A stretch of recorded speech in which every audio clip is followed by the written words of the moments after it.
Le plus proche en respectant les mesures barrières, dis-lui, nous voulons célébrer Jésus et faisons le bien. Alors célèbre Jésus maintenant. Que Jésus soit glorifié. Que Jésus soit glorifié. Que Jésus de Nazareth soit glorifié.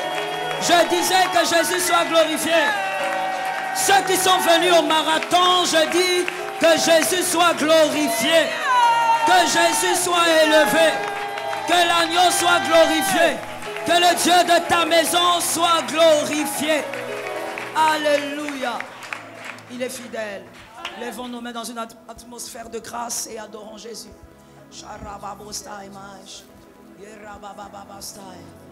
Oh Saint-Esprit.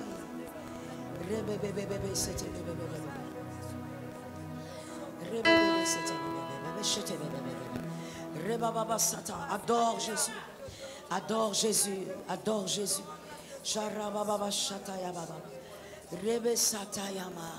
Notre Dieu, notre Dieu. Oh Seigneur, qui trouverai-je comme toi? Mon Seigneur et mon Dieu. Jésus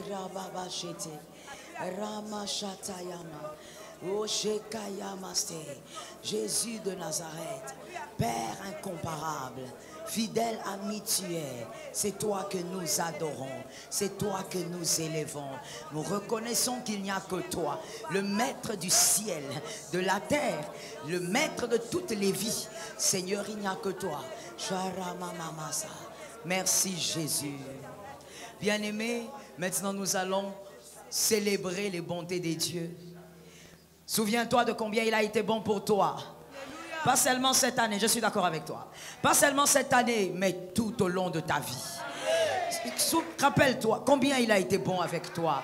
Les bontés des dieux sont innombrables, elles sont incomparables. On ne peut même pas les quantifier, les bontés de Dieu. Mets-toi à célébrer Jésus pour ses bontés. Élève Jésus, élève l'agneau de Dieu. Un homme qui a déjà vu les bontés de Dieu, n'élève pas Jésus comme ça. Élève Jésus. C'est la grâce qui te permet de l'élever ce matin. Alléluia. La grâce. Oh Sharamamambosheta. Yerebebebe Sata.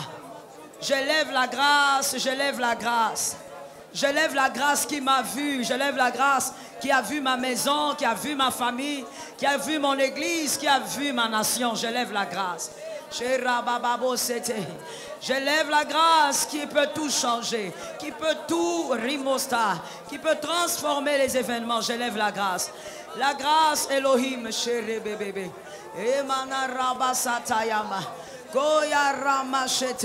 Je n'entends pas un homme en train d'élever les bontés des dieux. Je n'entends pas une femme en train d'élever les bontés des dieux. Je n'entends pas quelqu'un qui a été touché par la main de Dieu. L'élever et reconnaître qu'il est grand.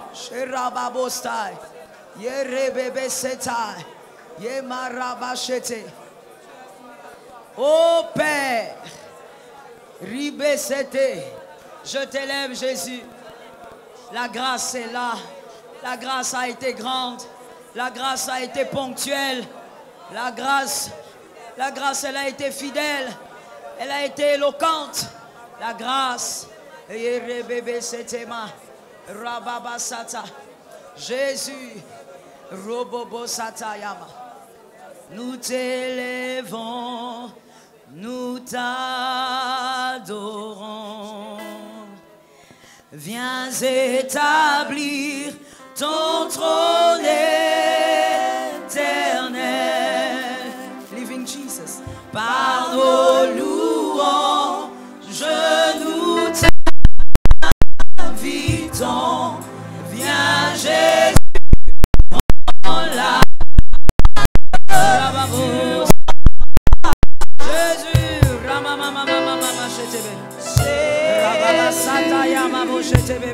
Jésus, le grand Dieu, élevé soit la grâce des hommes.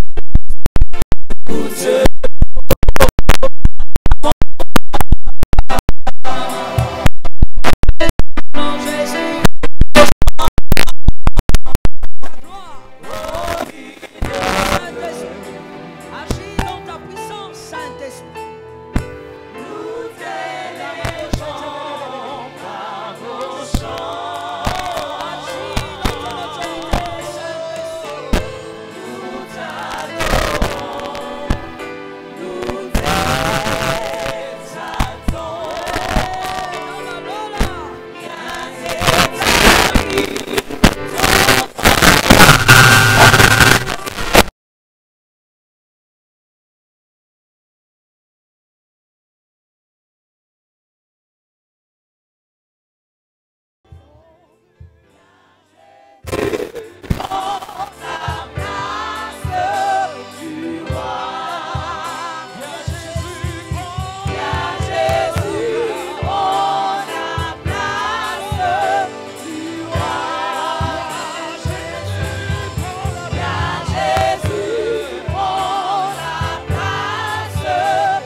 Prends la place du maître.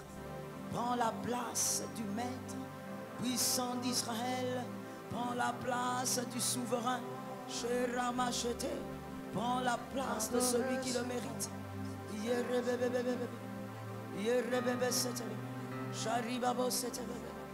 Oh,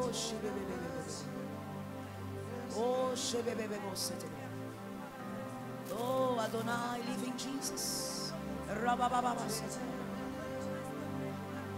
Jesus. C'est toi qui compte vraiment. Tu es digne de louange. C'est toi qui compte vraiment. Tu es digne de louange.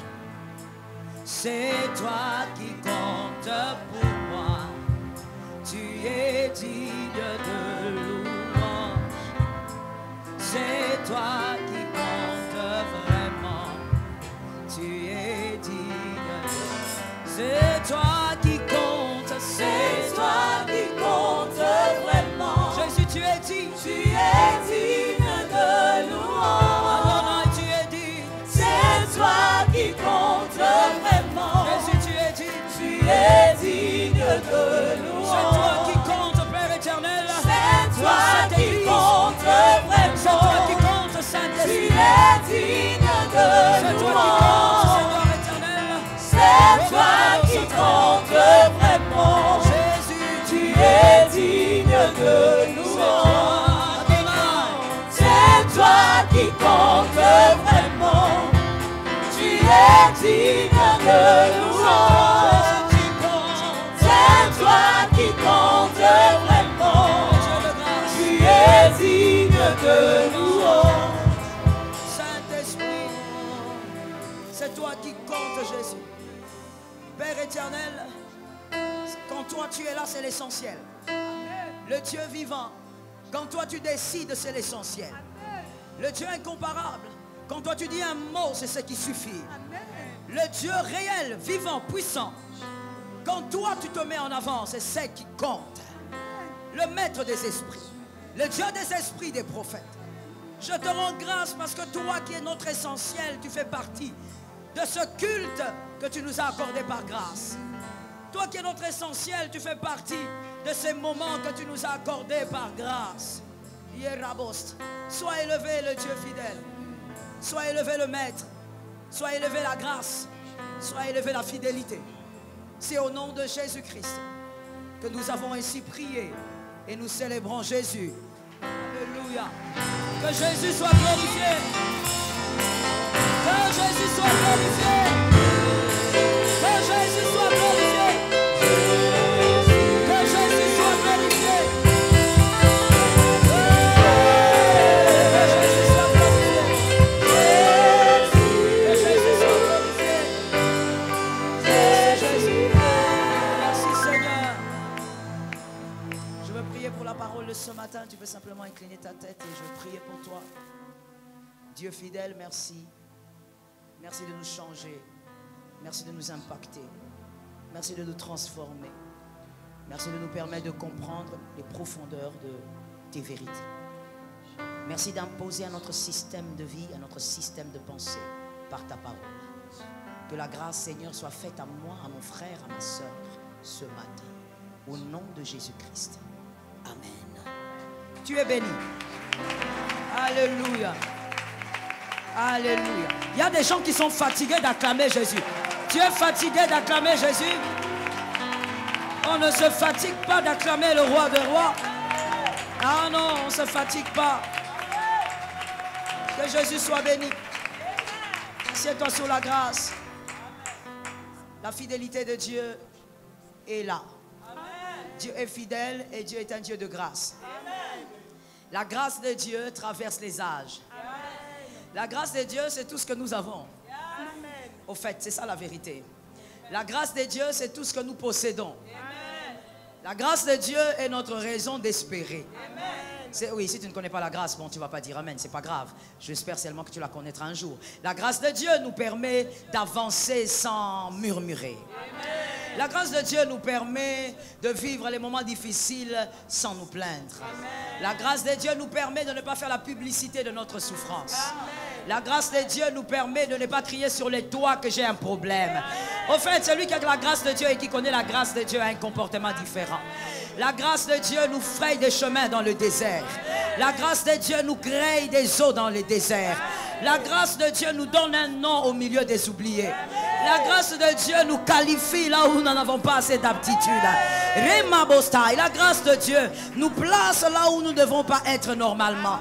La grâce de Dieu nous lance là où les hommes nous ont arrêtés. Ah oui, la grâce de Dieu nous permet d'aller au-delà que ce que les hommes sont en train de voir aujourd'hui. La grâce de Dieu nous permet de dire que ça va marcher demain matin. Ça va marcher demain soir. La grâce de Dieu nous permet de sourire alors que tout le monde pleure. Ah, ça tombe sur un homme. La grâce de Dieu nous permet de tenir alors que tout le monde ne veut pas avancer. La grâce de Dieu nous permet de dire c'est possible alors que tout le monde dit ça ne marchera pas. La grâce. Oh Lord. La grâce de Dieu nous permet de nous asseoir tranquillement alors que tout le monde s'agite allant à gauche à droite. Je te pose la question, mon frère, tu cherches quoi? Je te pose la question, ma soeur, tu cherches quoi? Pourquoi tu es agité comme ça à la fin de l'année? C'est quoi ton problème? Tu cherches quoi? Tu veux avoir quoi? La grâce de Dieu, moi, me suffit. La grâce de Dieu me permet de rester calme alors que tout le monde est dans l'agitation. La grâce de Dieu te permettra de te focaliser alors que tout le monde est dans la distraction. Oh, la grâce de Dieu vous permet de regarder le serpent des reins alors que les hommes regardent les serpents venimeux. La grâce de Dieu nous permet de nous stabiliser alors que les hommes veulent bouger nos chaises. Ah, la grâce de Dieu nous permet d'avoir une stabilité grave alors que les hommes veulent voir la chaise être sciée. La grâce de Dieu nous permet de voir au-delà de ce que l'homme voit. Comme la grâce voit au-delà, la grâce amène au-delà. Parce que la grâce amène l'homme là où la grâce voit et non là où les hommes voient. Oh, je parle à un élu. Ceux qui sont venus nous accompagner vont m'écouter. Mais les élus vont capter. La grâce de Dieu nous permet de voir bien au-delà des hommes. Et donc nous voyons ce que les hommes ne voient pas. La grâce. C'est par la grâce que ça marche. C'est par la grâce que les choses peuvent marcher. C'est par la grâce que les choses peuvent changer. C'est par la grâce qu'on peut arriver en ce jour. C'est par la grâce que tu tiens encore debout jusqu'aujourd'hui. Le corona ne t'a pas tué, mais à côté de toi il y avait le corona. Mais seulement tu ne savais pas. Il y avait gravement le corona à côté de toi. Mais ça ne t'a pas eu comment? Oh, il n'y avait pas que le masque. Le masque protège, Jésus sauve. La grâce de Dieu nous permet de vivre des choses extraordinaires alors que les hommes nous ont fermé les mains. Je parle à un élu. Les hommes ont fermé la main, mais la grâce nous a ouvert les portes. Les hommes ont fermé les fenêtres, la grâce nous a ouvert les portes. Les hommes nous ont fermé des voies, la grâce nous a montré le chemin. La grâce de Dieu, c'est cette grâce qui fait à ce qu'en ce moment, il y a des gens dont les sorciers des familles sont étonnés. Les sorciers ne comprennent pas comment il est arrivé jusque-là. Comment il s'est réveillé ce matin? La grâce de Dieu t'a réveillé. La grâce de Dieu t'a épargné du mal. La grâce de Dieu n'a jamais abandonné. C'est par la grâce de Dieu que ta vie a un sens. Ta vie n'a pas de sens à cause de ton diplôme. Je peux dire quelque chose de bizarre. Ta vie n'a pas de sens à cause de ton diplôme, la façon. Ta vie a un sens à cause de la grâce. La grâce a donné une couleur à ton diplôme. La grâce a donné une forme à tes enfants. La grâce a donné une carrure à ton nom de famille. La grâce de Dieu a positionné. Là où l'homme te refuse la place, la grâce de Dieu te dresse un tapis rouge. Oh, ça tombe sur les élus. Et ça tombe sur les fils de l'Alliance. La grâce, elle t'a dressé un tapis rouge là où les hommes t'ont fermé les portes. La grâce de Dieu a décidé que ça va marcher là où les hommes ont dit tu es condamné. La grâce de Dieu attend le langage des sorciers. La grâce de Dieu entend le langage des marabouts. La grâce de Dieu attend le langage des problèmes. Parce que la grâce veut amener un langage différent. La grâce. Que quelqu'un dise à son âme, c'est la grâce qui m'a positionné. Que quelqu'un dise à son âme avec beaucoup d'humilité, c'est la grâce qui m'a positionné. La grâce de Dieu vous place au-delà des calculs des hommes. La grâce de Dieu vous place au-delà des calculs de ceux qui vous ont précédés. Vos précurseurs ont limité le champ d'exercice. Parce qu'eux vous ont précédés. Ils ont dit là où ils sont arrivés, c'est là où aussi vous allez arriver. Mais la grâce t'amène au-delà de là où ont été tes précurseurs. La grâce t'amène à vivre des choses plus glorieuses que ceux qui t'ont précédé ont vécu. La grâce, que quelqu'un dise la grâce. Maintenant que quelqu'un d'intelligent dise j'ai été visité par la grâce. La grâce de Dieu, lorsqu'elle vous visite, les langages des hommes ne comptent plus. Tout ce que les hommes disent devient éphémère. Tout ce que les hommes vont raconter est vide. Que quelqu'un me dise vide à cause de la grâce. Que quelqu'un regarde un voisin qui à la fois rate un peu, sape les voisins façon. Dire à un voisin qui à la fois la grâce m'a visité. Quand la grâce te visite, ton monde change. Yes. Ton atmosphère change. Ton ciel change. Des choses nouvelles commencent à se faire annoncer. Pas sur la terre, mais dans les cieux. Oh yes. Des choses nouvelles commencent à se faire entendre. Pas au milieu des hommes, mais au milieu des anges. Quand la grâce te localise, ce sont les anges qui te visitent et non les hommes. Comme Marie a été visitée par Gabriel. Quand la grâce te visite, ce sont les anges qui commencent à plus entrer dans ta maison plutôt que les visiteurs humains. Quand la grâce te visite, ce sont plus les anges qui demeurent chez toi plutôt que la ribambelle de famille que tu as à la maison. C'est la grâce. Les anges commencent à venir. Ta maison devient l'échelle de David, l'échelle de Jacob. Les anges montent et les anges descendent. Ta maison devient Bethel à cause de la grâce. Là où la grâce a décidé, les hommes ne font que se soumettre. Que quelqu'un lève sa main droite et dise, la grâce a décidé pour moi. Là où la grâce a dit un mot, les hommes n'ont plus rien à dire. Même si les hommes se battent, la grâce finit par vaincre. Oh. Même si les hommes se mettent contre, l'ainsi dit la grâce a déjà signé.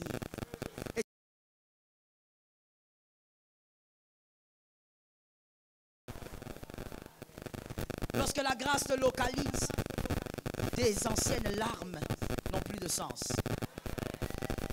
Tu te poses la question pourquoi je pleurais. Oh, je veux que cette prophétie soit pour quelqu'un ce matin.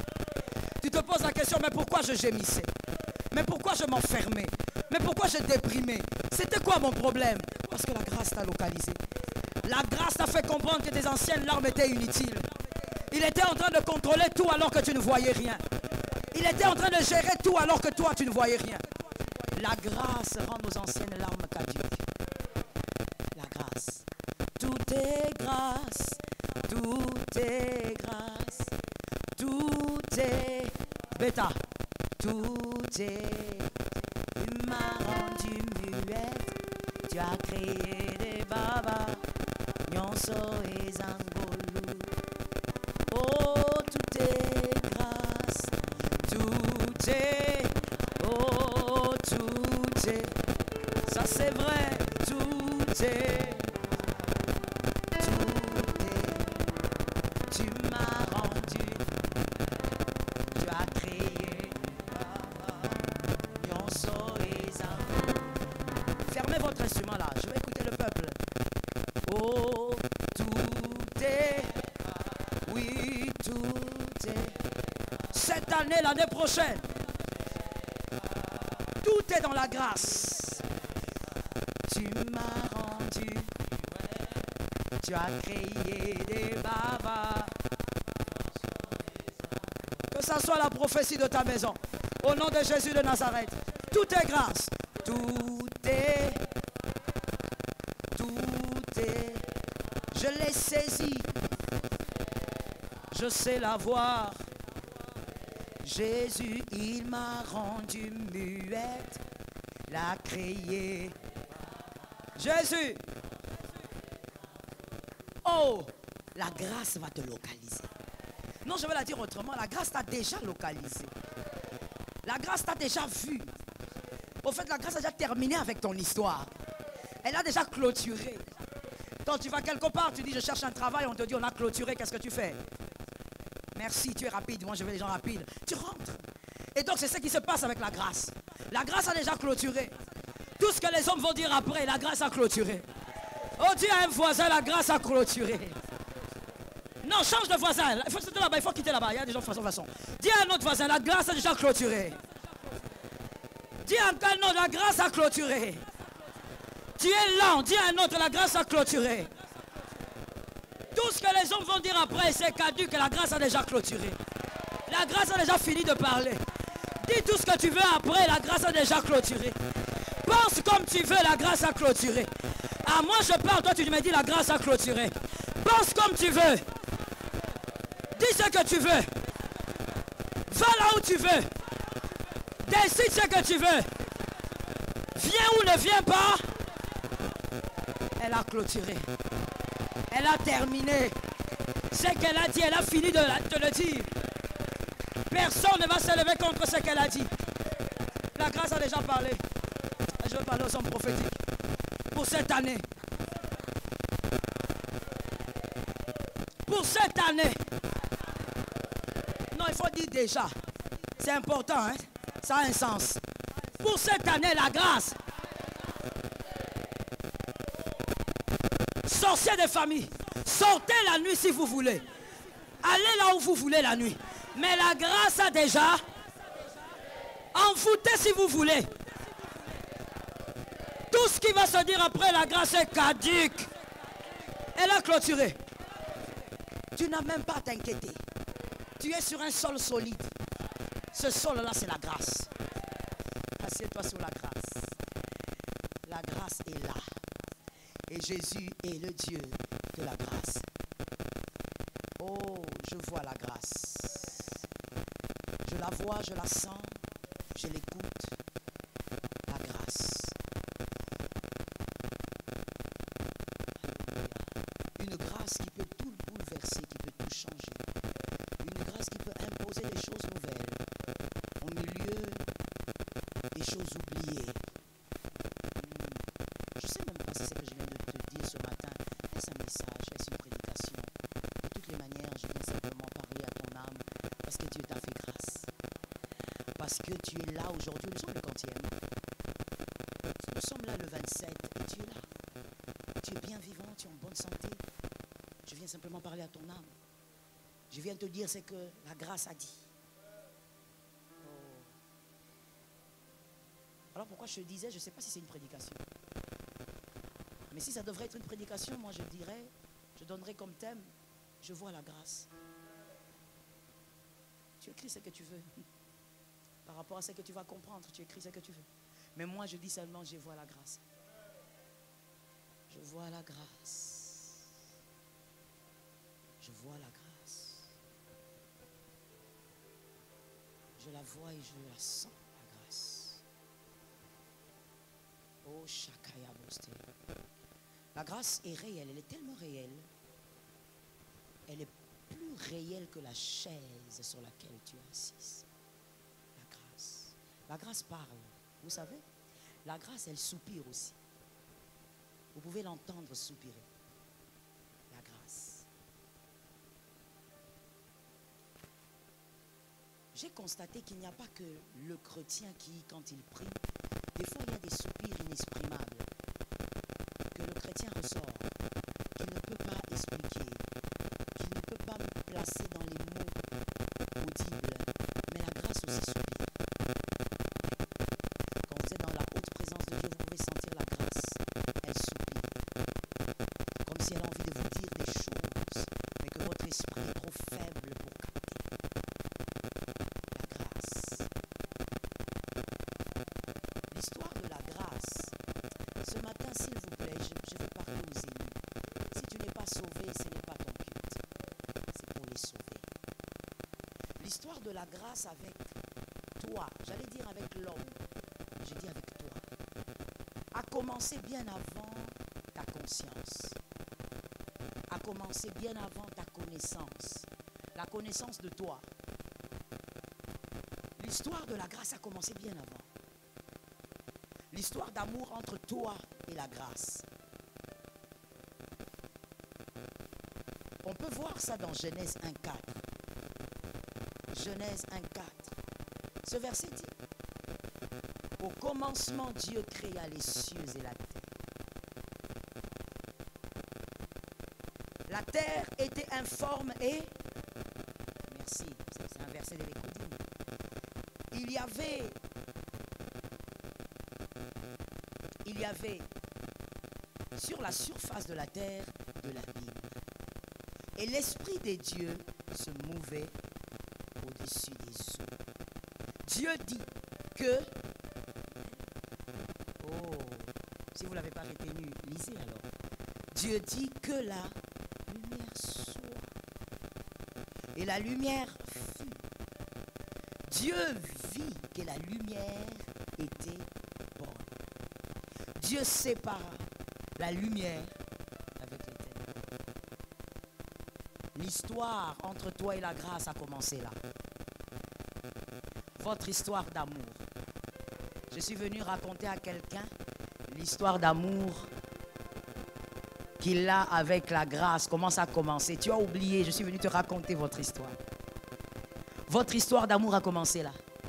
Certains, leur histoire d'amour a commencé dans des restaurants. D'autres dans des hôtels. D'autres encore dans un jardin. Et encore d'autres dans une église. Pourquoi pas? Certains sur la route. Mais toi, avec la grâce, c'était au commencement. Au commencement de tout, votre histoire d'amour a commencé. Dans ce verset, quand Dieu est en train de créer, c'est toi qu'il voit. Ce n'est pas le monde qu'il voit. C'est toi qu'il voit, ce n'est pas le jardin d'Éden qu'il voyait. Votre histoire d'amour a commencé là. La Bible dit qu'au commencement, Dieu créa le ciel et la terre. Pourquoi? Parce que tu es terre. Tu es poussière. Ce qui intéressait Dieu au commencement, c'est le ciel et toi. Parce que tu es terre. Tu es poussière. Dieu s'est focalisé sur deux choses. Sur ton ciel, parce que ce n'est pas son ciel. Sur ton ciel et sur toi. Avant même le jardin d'Éden, Dieu a voulu que l'homme soit dans un confort et dans la paix. Ainsi Dieu dit que le ciel soit loin de lui et que lui soit juste en bas. Séparé des cieux, séparé des eaux. Dieu t'a séparé de tout ce qui pouvait te déranger. Parce que tu es terre. La grâce avait commencé là. À s'occuper de toi. Que quelqu'un dise s'occuper de moi. La grâce a commencé à s'occuper de toi là. La grâce ne s'est pas occupée de toi à la croix. Elle a commencé dans Genèse 1. Et la Bible dit, pour suivre, la terre, elle était vide. Voici ton état après le péché. Informe et vide. Tu n'étais plus rien. Tu ne valais plus rien. Tu n'avais plus de capacité de vaincre quoi que ce soit. Tu étais informe et vide. Les hommes te regardaient et disaient tu es beau, tu es belle. Mais même le diable savait que tu étais informe. Tu étais vide car tu avais perdu la gloire de Dieu. Tu avais perdu le kabod de Dieu, la Zoé. Et la Bible dit, alors que tu étais informe et vide, qui se mouvait sur les eaux? Je veux t'écouter. Je t'ai dit que je suis venu te parler de ton histoire d'amour. L'Esprit de Dieu. L'Esprit de Dieu ne t'a jamais quitté. Même lorsque tu es devenu informe et vide.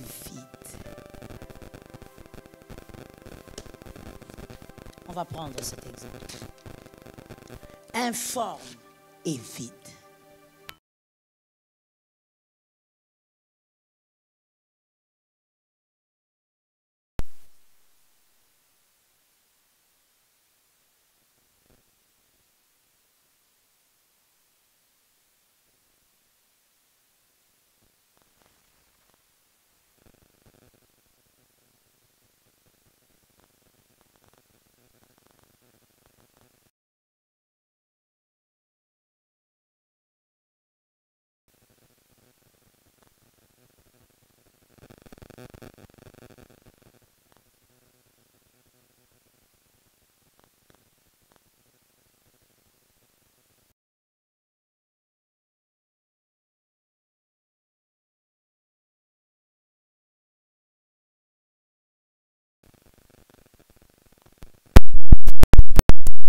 Informe et vide. L'Esprit de l'Éternel faisait quoi? Il a refusé de te laisser. Il ne pouvait pas pénétrer en toi parce que le sacrifice n'était pas encore donné. Mais il a refusé de te laisser. Il a préféré rester autour de toi que te laisser seul. Et c'est d'ailleurs ce qu'il a fait dans toute l'ancienne alliance. Il était en train de se mouvoir. Il était avec toi, dans le chaos, dans l'obscurité, alors que tu étais devenu informe et vide, né dans une famille de malédiction, rempli d'alliances sataniques, rempli de sorcellerie, de magie noire, magie blanche. Dans ces ténèbres, tu étais informe et vide. Tu ne valais rien. Même le diable savait que tu ne valais rien du tout. Mais il a refusé de te laisser. Il tournait autour de toi. Il voulait que sa présence rassure ton existence. Je bénis les élus. J'ai dit que c'était pour les élus. Si tu n'es pas sauvé, tu ne vas pas me comprendre et tu vas même t'ennuyer. Il a refusé de te laisser. Il a préféré rester là.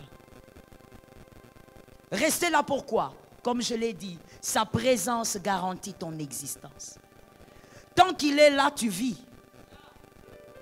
Si seulement il t'avait lâché dans cet abîme, le diable t'aurait détruit, déchiqueté en 1000 morceaux.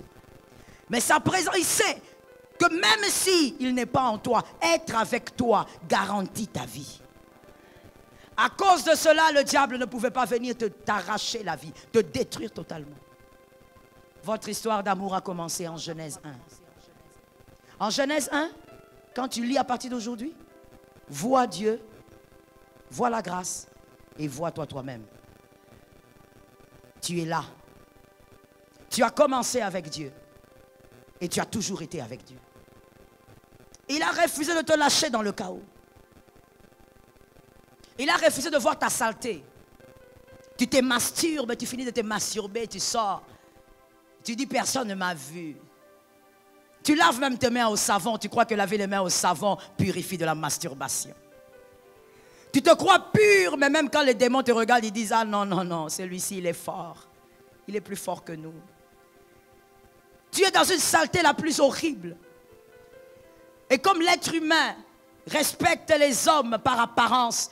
Quand tu vas voir ce monsieur, tu vois cette dame bien habillée, parfumée au parfum Dior. Tu dis, oh là là, ça c'est une bonne personne. Tu la salues avec ta main, évidemment avant le corona, avec beaucoup d'amour. Or c'est une main masturbatrice. Il vient de se masturber. Tu le respectes parce qu'il est bien habillé et pourtant, il est dans les abîmes. Il est dans les ténèbres. Dans l'obscurité la plus totale. Dans ton cœur, tu caches des secrets que seul toi connais. Personne d'autre ne sait. Le genre de ténèbres que tu avais attiré sur toi, que le péché d'Adam a attiré sur toi. Non, personne ne connaît, mais toi tu sais. Personne ne te voit, mais toi tu sais. Tu sais que ici en Genèse 1, tu sais très bien qu'il s'agit de toi. Tu sais que tu étais dans des abîmes horribles. Et qu'il n'y avait personne qui pouvait te sortir de là. Tu sais que tu as fait des choses dont tu n'aimerais même pas que dans le pire de tes cauchemars, ça arrive à tes enfants.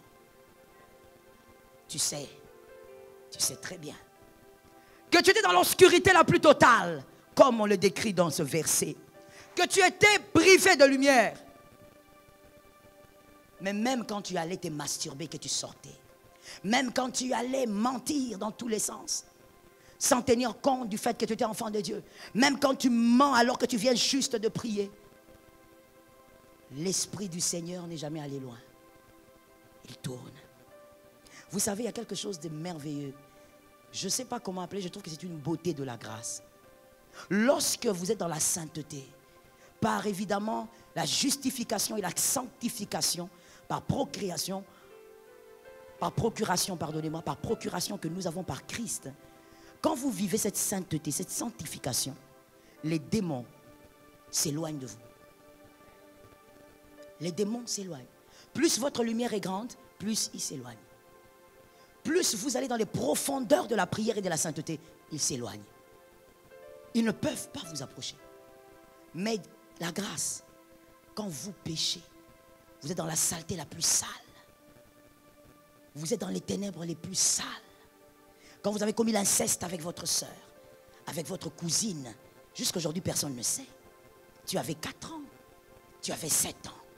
Tu n'as jamais raconté ça à quelqu'un. Lorsque tu as commis cet inceste, la grâce n'est pas partie. La grâce est rapprochée.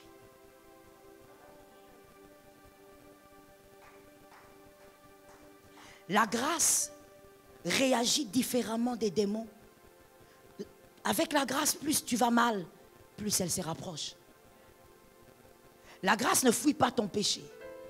La grâce est là justement parce que tu es un pécheur. La grâce ne s'éloigne pas de toi parce que tu as péché. Non, la grâce existe parce que sans elle, tu ne feras que le péché. La différence entre les sorciers, plutôt les démons et la grâce. Là, on peut même sentir, on peut comprendre, même si on ne te l'enseigne pas, tu peux comprendre que l'un t'aime et l'autre ne veut que te détruire. Même avec les humains, c'est comme ça.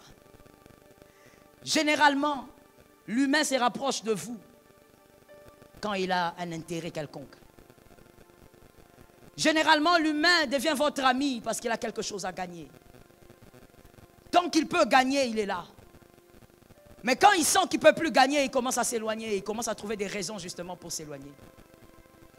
La grâce, elle est la seule qui est avec toi dans l'abîme et qui est avec toi dans la lumière. La grâce est la seule qui n'a pas besoin de te juger, elle veut seulement que tu sortes de là. La grâce est la seule qui n'a pas besoin de te demander pourquoi tu as fait ça. Tu es fille de pasteur, pourquoi tu as... Vous savez, moi j'ai subi ça. J'ai tellement subi ça. C'est pourquoi des fois, même quand je regarde mes enfants, j'ai pitié. Quand on est enfant des pasteurs, des fois c'est un supplice. C'est un supplice. Ah oui. J'ai tellement souffert de ça et je sais que je n'étais pas la seule. Je sais que j'avais aussi mes frères qui ont souffert de ça. Dès que tu bouges un peu, on dit, la fille de pasteur a fait. Même quand ce n'est pas un mal, elle a fait. On te demande toujours un peu plus d'effort. On te demande le double, toujours. On te demande toujours un rendement plus grand. On te demande même d'être un modèle de sainteté, comme si tu étais carrément Jésus lui-même.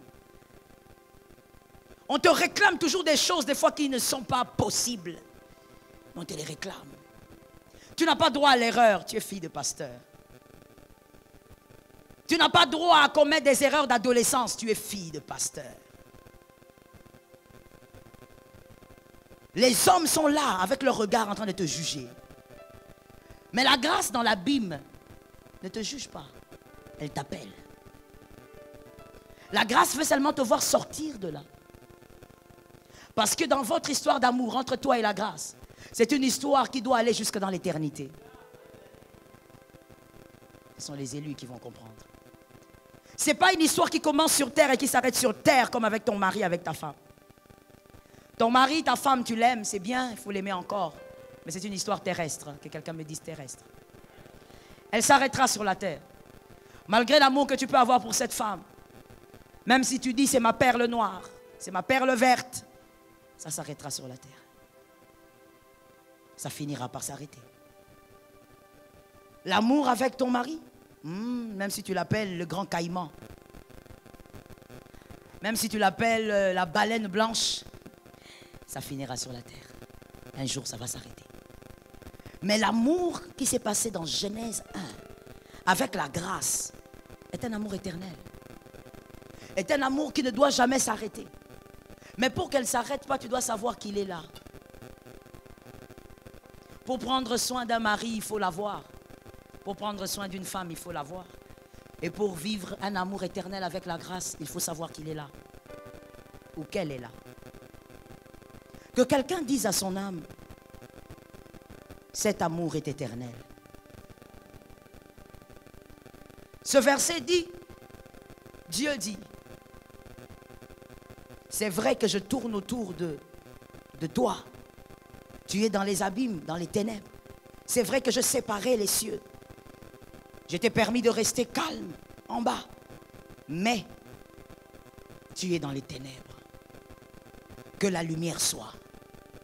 Dieu ordonne que la lumière soit. Dieu fait appel à son corps qui est Jésus de Nazareth. Dieu se parle à lui-même, il dit que je vienne. Dieu se parle à lui-même en disant je suis, que je sois. C'est comme ça que plusieurs fois dans la parole de Dieu, selon les textes originaux, où Jésus parle de lui, les textes disent, il dit je suis. Comme il avait dit à Moïse, dis-leur, je suis t'a envoyé. Il est je suis. Quelque part dans ce verset, il était en train de dire que je sois. Que je sois dans la vie de cet homme et qui sorte des ténèbres. Et quand il a dit que je sois, directement, tu es sorti de l'obscurité. Un jour, tu as donné ta vie à Jésus. Tu as décidé de marcher avec lui. Sa lumière a commencé à t'influencer. Et même lorsque tu es attiré vers le mal, la grâce te récupère. Même lorsque tu es attiré vers les choses qui ne sont plus de ta nature, la grâce te récupère. La grâce ne t'a jamais renié. La grâce est une avocate qui te défend toujours. La grâce vient toujours te dire, tu dois régler ce problème. Et devant le diable, la grâce dit, il appartient à un royaume. La grâce est ce père ou cette mère qui vient te dire ce que tu dois faire. Et devant tes ennemis, elle te protège. La grâce. Comment tu peux faire du mal à un amour qui ne t'a jamais blessé? Tu couches avec ce garçon-là et tu penses que si on te dit d'arrêter, c'est ta vie qui s'arrête.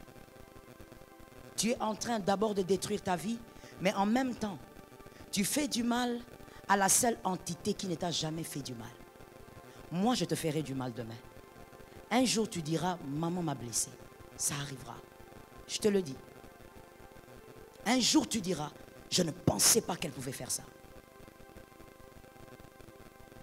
Je suis humaine. Mais la grâce ne t'a jamais blessé. Comment tu peux faire du mal continuellement à ton amoureux qui ne t'a jamais blessé? Je veux te dire quelque chose. Je t'ai dit que je veux parler simplement avec toi. Et si c'est très fort, il faut supporter ça.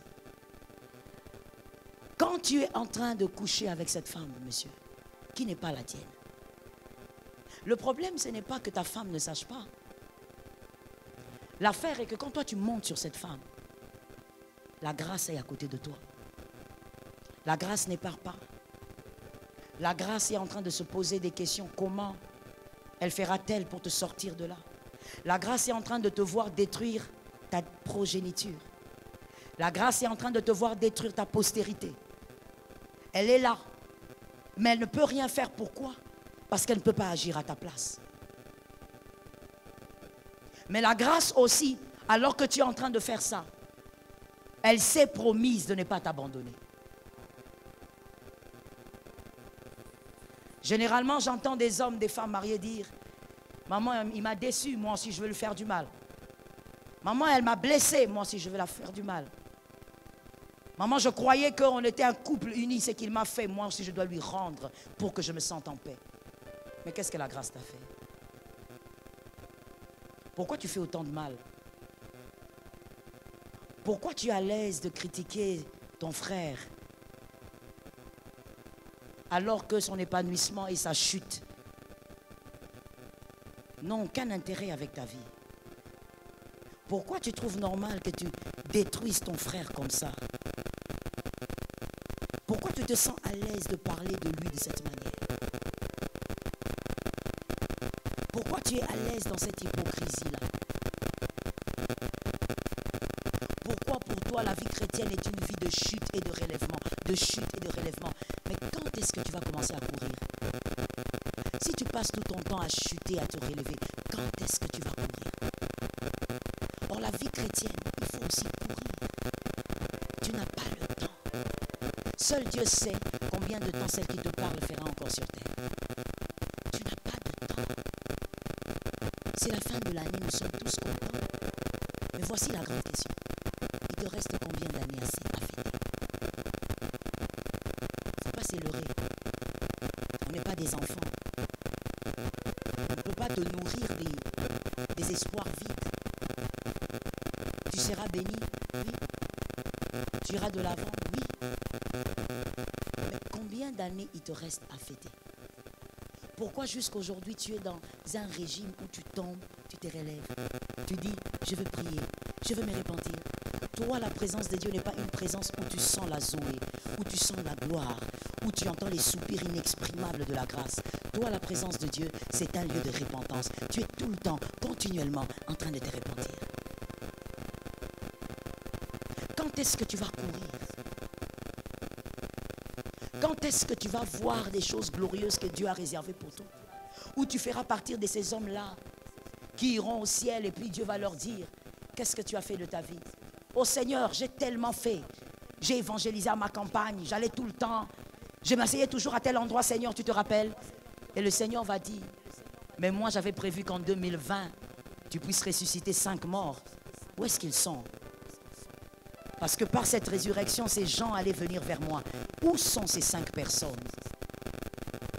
Où sont ces personnes que j'avais envoyées vers toi pour que tu sois un modèle de sainteté pour eux? Où sont ces personnes? Tout ce que toi tu auras à dire, Seigneur, je croyais que. Tu passes ton temps dans la repentance. La repentance fait partie de la chrétienté. Elle ne doit pas être toute ta chrétienté. Parce qu'il y a des moments où tu dois avancer avec Dieu, en train de courir avec Dieu et refuser de tomber inutilement. Je veux prendre l'exemple de la nature. Entre un adulte et un enfant, un bébé, qui tombe plus? Alors tu es un bébé. Tu tombes tout le temps. Hier tu es tombé dans l'adultère. Demain ça sert à quoi? Après-demain? Et d'ailleurs, je ne cite même pas le mensonge, parce que le mensonge, tu en as fait ta vie. Tu en as tellement fait ta deuxième nature que même quand tu mens, tu réalises même plus que tu es en train de mentir, en fait. C'est pour toi une deuxième nature. Tu ne réalises pas. Même dans les choses les plus bénignes, on peut te demander, est-ce que tu étais à la répétition? Non, j'étais venu, mais j'étais... Ça veut dire, même dans les choses les plus simples, toi, tu es dans le mensonge. Tu en as fait ta vie en oubliant que c'est le manteau du diable. Alors que celui à qui tu fais du mal est en train de veiller à ce que toi, tu sois dans une haute sécurité. Tu fais du mal, comme je l'ai dit, à la seule entité qui ne te fera jamais du mal. Malheur à toi. Malheur à toi. Tu fais semblant devant les hommes, nous ne sommes plus à l'heure de faire semblant. Ce n'est pas ta chemise qu'on doit respecter. Ce n'est pas ta veste qu'on doit respecter. Monsieur Samuel, ce n'est pas ton gilet qu'on doit respecter. On doit respecter ton identité spirituelle. Non seulement parce que tu es enfant de Dieu, mais parce que tu vis comme un enfant de Dieu. Parmi les hommes les plus instables qui existent, et je pense que c'est même une maladie psychologique, parmi les hommes les plus instables, c'est qu'ils ne vivent pas. Vous êtes très malade. Vous avez une profonde maladie qui va au-delà des démons. Vous dites que vous êtes enfant de Dieu, mais vous n'avez pas une vie d'enfant de Dieu. Vous êtes un couple chrétien, mais c'est dans votre couple où on entend les insultes. Tu insultes ta femme comme si tu étais, je ne sais pas. Tu te permets de l'insulter, tu te permets de la mépriser, de mépriser même sa chrétienté à cause de son passé. Et vous vous appelez un couple chrétien. Dernièrement, l'homme de Dieu avait reçu un couple. Et ce qui est grave, c'est que ce couple, je ne pense pas que ce couple a plus de 5 ans de mariage. Non, 5 c'est trop, peut-être 4. Des jeunes gens. Le mal aujourd'hui est dans les jeunes gens profondément.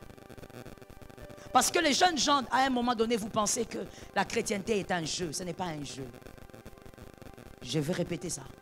La chrétienté n'est pas un jeu. Ce n'est pas un théâtre que nous organisons ici, avec une chaire, avec les Bibles. Non, je ne suis pas en train de jouer un rôle. Je ne suis pas en train de te faire croire ce que je ne suis pas.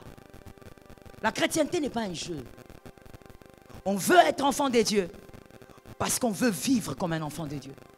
Par soi-même, on ne va pas y arriver, on compte sur le Saint-Esprit, mais on veut quand même vivre comme enfant de Dieu. Un jeune couple en train de s'insulter terriblement, entre guillemets, enfant de Dieu. Toi, tu es ceci, ta mère est ceci. C'est parce que tu es de telle tribu que tu te comportes comme ça. Des horreurs. Mais vous dites que vous êtes enfant de Dieu. Dans votre vie, vous n'avez décidé de faire aucun effort pour refléter l'identité de votre royaume. Regardez ce qui est devenu nos églises. Celle-ci y compris. C'est pourquoi tu es là d'ailleurs. Vous venez, vous dansez, vous chantez, vous donnez les offrandes, des fois même en murmurant, et vous partez. Comme si c'était une boutique. Comme si c'était un shopping. Vous allez faire du shopping, vous choisissez la robe que vous aimez, ou la chaussure, et vous partez. Et vous oubliez même le nom peut-être de la boutique. L'église est devenue comme ça pour vous. Vous venez, vous connaissez comment ça se passe, oui, et puis il y aura les communiqués, et puis on rentre chez soi. Et la semaine prochaine, c'est la même chose. Rien ne change en vous. Tu es toujours la même hypocrite que tu étais il y a quelques temps.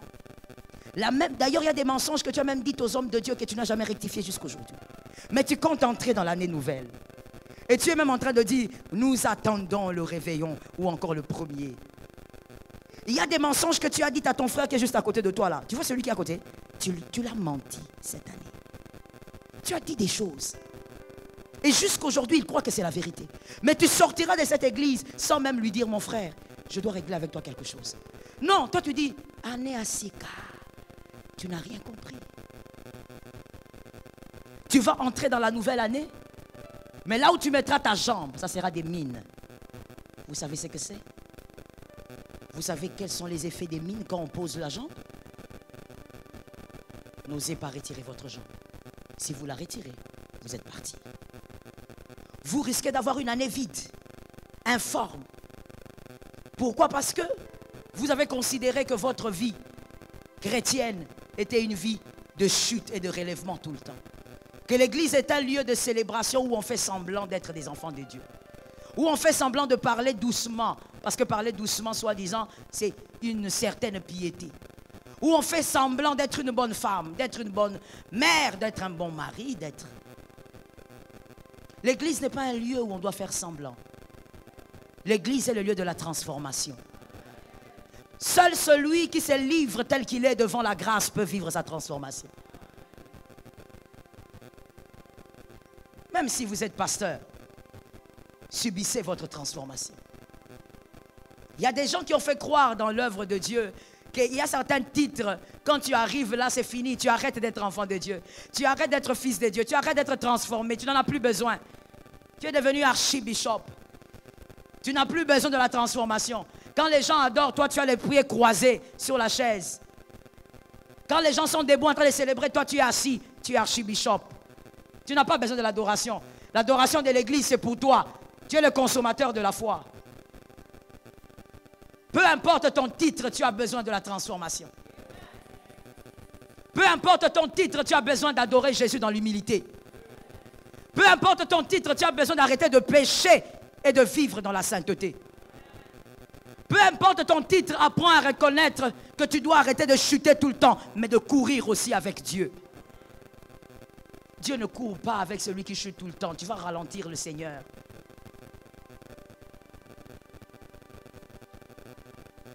L'histoire d'amour avec cette grâce est une histoire qui a commencé dès le commencement et il ne t'a jamais fait du mal. Chaque fois que les gens m'écrivent, ils me posent la question, pas chaque fois, disons à la fin de cette année-là, pasteur, dites quelque chose pour l'année nouvelle, pasteur, dites quelque chose pour l'année nouvelle, pasteur, prophétisez. Tout ce que moi j'ai à te dire, c'est répare avec Dieu. Répare avec le Seigneur. Arrange ce qui a arrangé avec le Seigneur. Tu t'es plusieurs fois comporté comme un païen, comme une païenne, cette année. Arrange avec Dieu. Vous savez pourquoi il y a un verset qui dit qu'il faut éviter d'être une pierre d'achoppement pour son frère? Vous connaissez le verset? Vous connaissez le verset? Pourquoi ce verset dit ça? Parce qu'il ne faut pas choquer le frère, il ne faut pas choquer l'autre. Oui, mais ça ne se limite pas là. Il y a une virgule. Parce que si moi, j'arrive à te choquer, monsieur Lionel, alors que tu es mon frère dans le Seigneur, pour l'éternité, si j'étais choqué, j'ai choqué Dieu. C'est si simple que ça. Si j'étais choqué, c'est que j'ai choqué Dieu. Vois maintenant les comportements de certaines personnes qui se font appeler chrétiennes. Tu choques à longueur des journées des enfants de Dieu. Mais ça ne te dit rien. Au contraire, c'est une opportunité pour toi pour t'élever encore. Pour te sentir encore grand. Et tu as des phrases du genre tu crois que c'est ce qui est normal, tu es animal. C'est pas moi qui dis, c'est la Bible. La Bible dit, c'est un homme animal. Il ne faut pas croire que je t'ai insulté. Le fait de choquer les autres ne te dit plus rien. Quand les gens disent non, on ne veut pas être là parce que lui, quand il est là, il nous choque. Ça te dit, tu es là, rempli de toi. Et tu penses que tu vis une vie d'enfant de Dieu. Comment veux-tu que l'année prochaine soit une année de surprise comme les hommes de Dieu le prophétisent sur toi? Je te l'ai dit, je crois que jusqu'à me fatiguer cette année. Dieu ne bénit pas les paroles qui sortent de la bouche, Dieu bénit le cœur. C'est ton cœur qui sera le terrain d'atterrissage. Pour les grâces et les faveurs, c'est ton cœur. Mais qu'est-ce qu'il y a dans ton cœur, mon frère? Même pendant que je prêche ici, il y a même des gens pendant que je prêche sont en train comment dire, ils sont en train de sentir l'ennui. C'est extraordinaire. Mais je te comprends, tu es païen.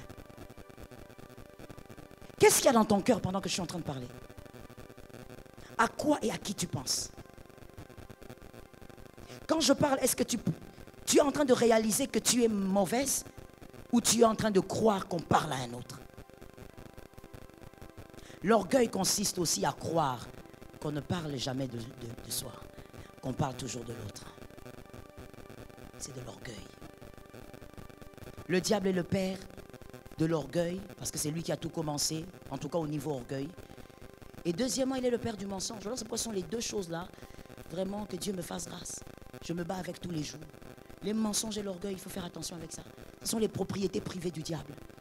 Voilà pourquoi ne pense pas que l'impudique est plus pécheur que toi qui es menteur. Toi, tu es très dangereux. Le menteur, la menteuse, tu es dangereux. Parce que le mensonge, le diable engendre les menteurs. Qu'est-ce qu'il y a dans ton cœur? Tu veux aller vers l'année prochaine, mais qu'est-ce que tu conserves dans ton cœur? Quand tu penses aux autres, à quoi tu penses? comment tu penses? Tu as un amour avec la grâce, mais un amour que toi-même tu détruis tous les jours. Je peux dire quelque chose? Je parle aux élus, hein, je répète ça encore. Dans l'amour, parce que l'amour du Christ et vous, c'est le même amour de la femme et de l'homme. C'est l'image que Dieu prend. Dans l'amour, quand vous êtes mariés, parce que là je parle du mariage, au lieu de parler de cet homme et cette femme-là, qui sont en train de jouer avec les choses, dans le mariage, dans l'amour, lorsque vous offensez votre conjoint ou votre conjointe, même quand il y a le pardon, n'oubliez jamais que vous êtes en train de perdre quelque chose. Quand vous me dites, maman, c'est quoi qu'on perd? Vous perdez une portion de confiance. C'est humain. Vous perdez une portion de confiance. Votre mari va vous pardonner, mais il y a une portion de confiance qui a été coupée. Votre femme de même. Même l'amour n'est pas un cadre où il faut continuellement s'offenser et se pardonner. Il faut éviter de s'offenser. Parce qu'il faut éviter d'ébruiter l'amour. Il faut éviter de détruire l'amour, de détruire la confiance. Dieu a dit d'un homme, va oindre cet homme, parce que c'est l'homme selon mon cœur. C'est-à-dire beaucoup de choses, vous savez. Ça veut dire que maintenant, je ne veux pas choisir, je ne veux pas un roi pour Israël, mais je veux quelqu'un qui va faire les choses selon mon plaisir. Tu es dans cette histoire d'amour avec la grâce pour faire des choses selon le plaisir de Dieu. Dis à ton voisin, je dois faire des efforts. De toutes les manières, dans tes efforts, le Saint-Esprit est là. La grâce, dans Genèse 37, 24. Toujours ton histoire d'amour avec elle. Genèse 37, 24.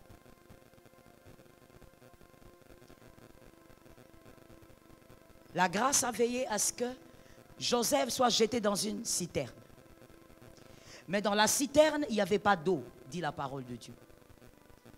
C'est une citerne, ça doit conserver l'eau, mais il n'y avait pas d'eau.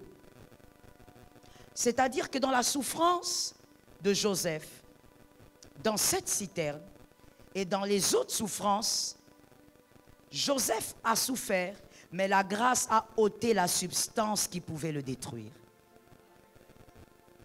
C'est comme ça qu'on prend Joseph, on jette dans la citerne, mais il n'y a pas d'eau. Mais s'il y avait de l'eau, qu'est-ce qui allait se passer? Merci. J'ai besoin des réponses des élus. Il allait se noyer, il allait mourir. Donc, en conclusion, Joseph allait mourir. Mais Dieu permet qu'on jette Joseph dans la citerne, mais la substance qui produit la mort a été ôtée. Dans la douleur et dans la souffrance, dans la crise, lorsqu'on est un élu et qu'on se bat avec le Saint-Esprit pour honorer Dieu, malgré cette souffrance, la grâce va veiller à ce que la substance qui peut te détruire totalement soit ôtée. Tu vivras des moments noirs, mais tu ne mourras pas. L'interrupteur n'est pas loin. Tu vivras des moments d'obscurité, mais ne t'inquiète, l'interrupteur n'est pas loin. Il suffit que le Seigneur touche à ça et ton atmosphère change. Lorsque la grâce, cet amour profond, marche avec toi, malgré les difficultés, la substance qui doit te détruire totalement a déjà ôté. Tu ne vas jamais trépasser parce que la grâce est avec toi. Combien de fois tu as pleuré, tu as dit, je crois que c'est fini pour moi. Non, ce n'est pas fini pour toi, il n'y a pas d'eau dans la citerne. We praise the Lord. Combien de fois tu as dit, non, non, non, ça ne marchera pas. Regardez comment j'ai été humilié. Cette fois-ci, c'est fini. Non, il n'y a pas d'eau dans la citerne. Tu ne le sais peut-être pas, mais la citerne est vide. Et quand la citerne est vide, tu ne peux pas mourir. La douleur est grande, mais la substance qui te détruit a déjà été ôtée. N'oublie jamais ça, même pour les années qui arrivent. Même quand tu traverseras des moments compliqués, la chose qui pouvait t'amener à la mort a déjà été enlevée. Parce que la grâce veut te voir dans la citerne et te voir en Égypte, mais elle ne veut pas te voir mourir. Elle veut te voir en Égypte, mais elle ne veut pas te voir mourir.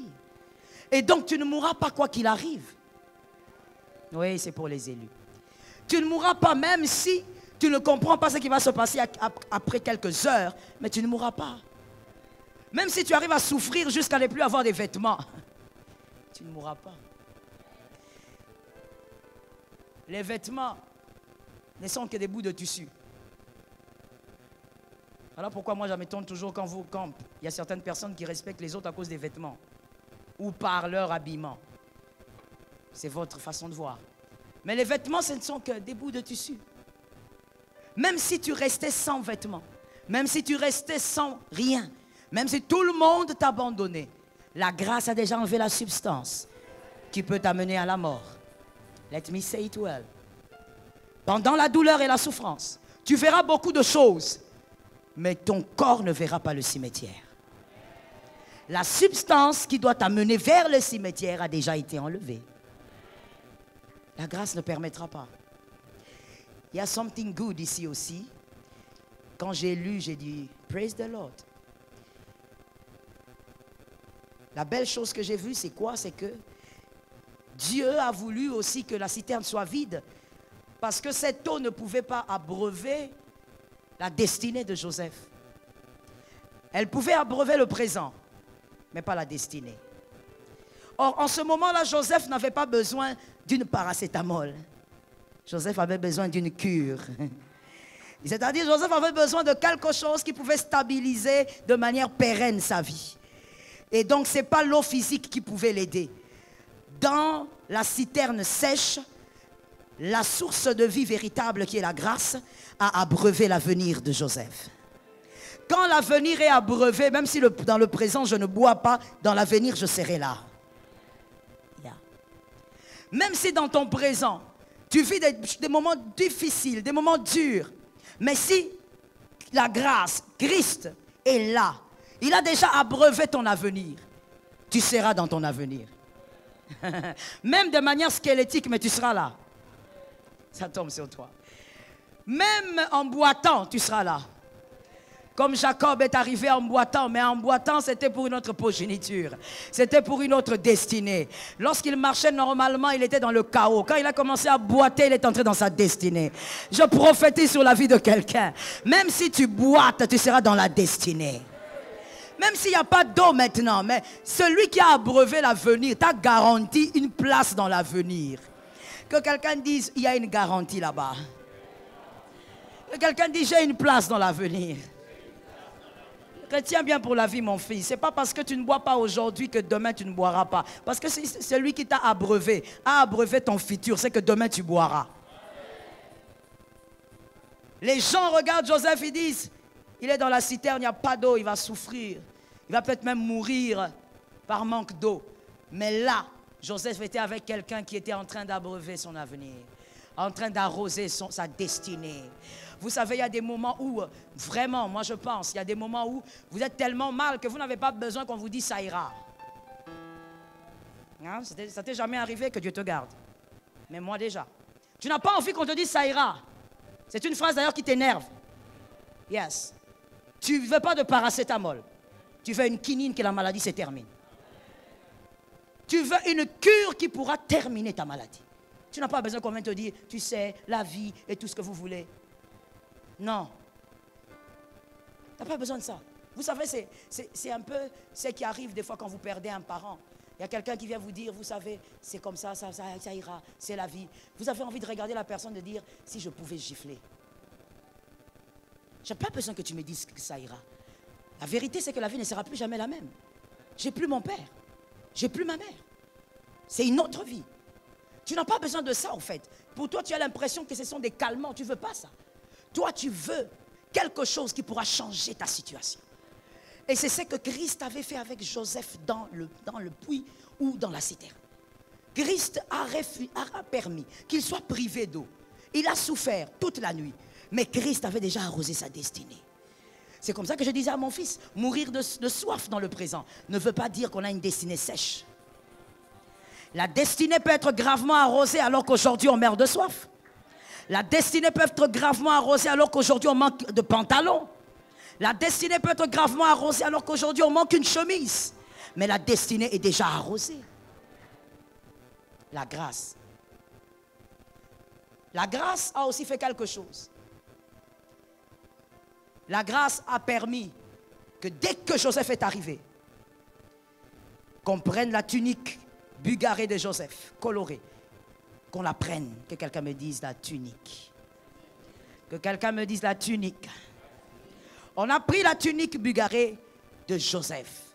Pourquoi? Parce que pour ses frères, écoutez très bien, pour ses frères, c'était l'emblème de la gloire de Joseph.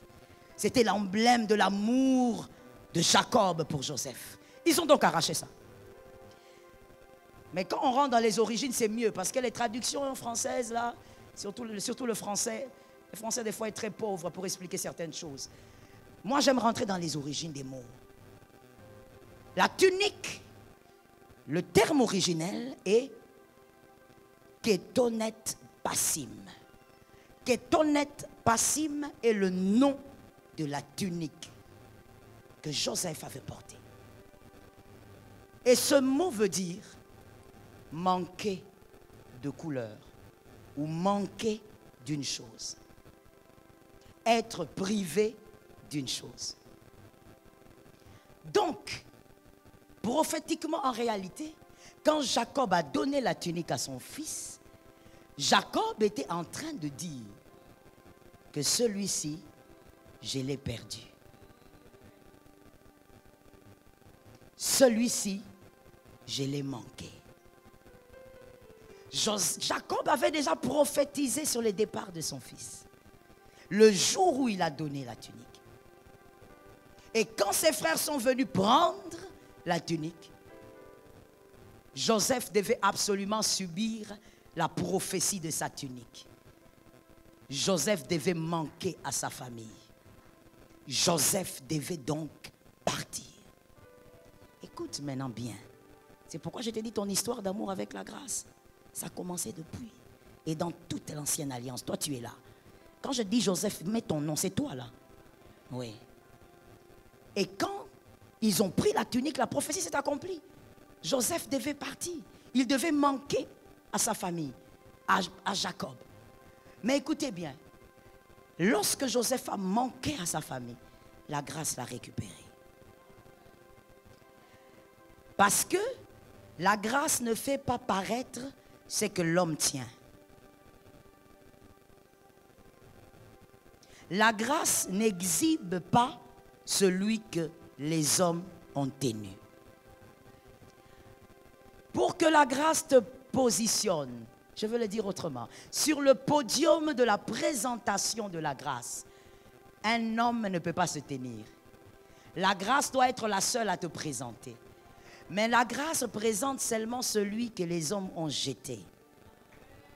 Tu dois manquer aux hommes pour être récupérable au niveau de la grâce. Tu dois être perdu devant les hommes pour être récupérable au niveau de la grâce. Tu dois manquer aux hommes pour que la grâce te récupère. La grâce ne va pas t'exposer tant que les hommes sont avec toi. La grâce va t'exposer quand les hommes te lâchent. Parce que la grâce ne négocie pas sa gloire. Lorsqu'elle va te présenter, elle va être la seule à célébrer ce que tu es devenu par sa puissance. Voilà pourquoi, très normal, l'année prochaine, dans ta vie, dans ma vie, il y aura beaucoup de rejets. Ça me fait même rire quand les gens me regardent. Il y a quelqu'un qui dit, moi je ne veux pas. Si tu ne veux pas, tu ne vivras rien. Tu resteras entre les mains des Jacob. Et quand tu es entre les mains des Jacob, tu ne seras pas ministre d'Égypte. C'est un choix à faire. C'est le système de Dieu. L'amour de Jacob empêche la gloire de Joseph. L'amour de Jacob, alors que c'est l'amour, c'est une barrière qui empêche la gloire de Joseph. Je disais, l'année prochaine, il y aura des rejets. Vous savez, vous n'êtes pas obligé de dire Amen. Parce que j'ai l'impression qu'il y a des gens qui sont obligés de dire Amen. Sinon, on va croire que je ne suis pas enfant de Dieu. Non, non, non, tu n'es pas obligé. L'année prochaine, il y aura des rejets. L'année prochaine, on va vous abandonner par certaines personnes. L'année prochaine, les personnes sur qui vous comptiez cette année vont vous décevoir. L'année prochaine, les personnes qui pensaient être là tout le temps ne seront plus là. L'année prochaine, il y aura beaucoup de chamboulements.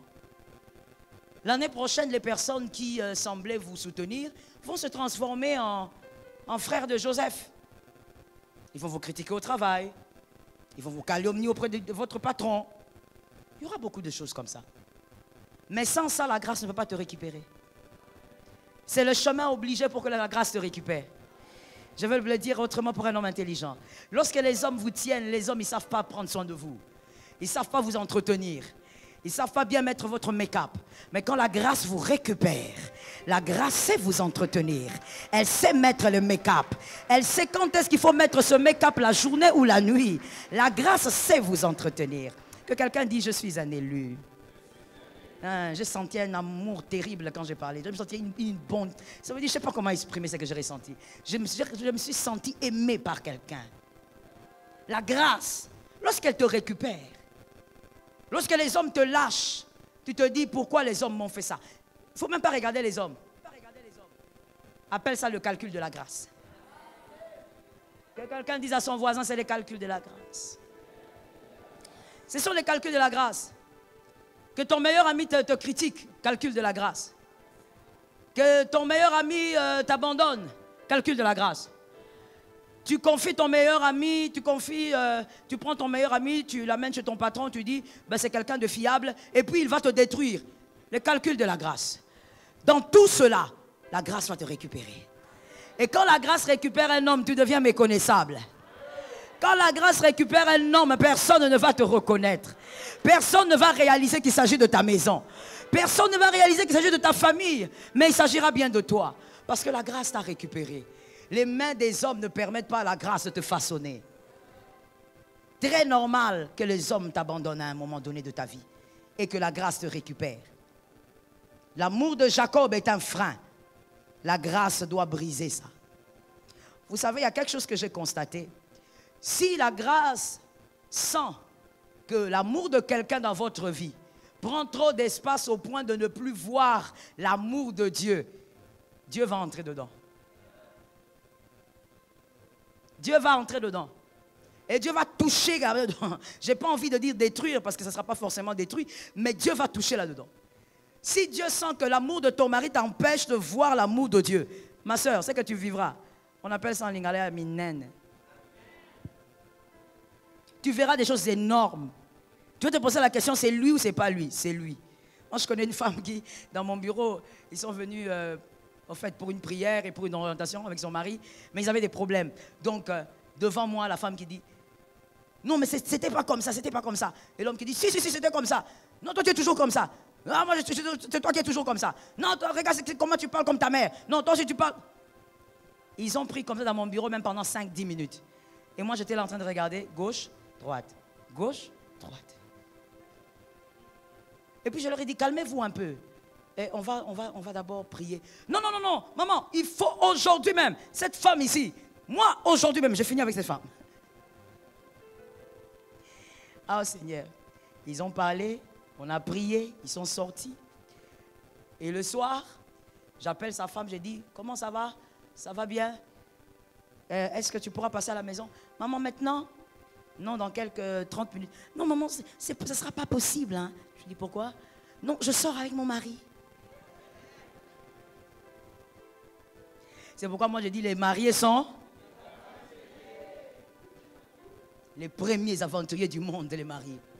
Très aventuriers. Il ne faut même pas suivre. Hein.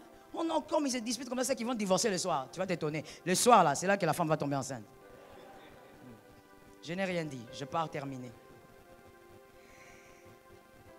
L'amour de Jacob peut empêcher la grâce d'agir. Quand Jacob est là, la grâce ne pourra pas te façonner comme il faut. La grâce aime quand les hommes te rejettent. Quand vous rejetez Jephthé, la grâce réclame Jephthé.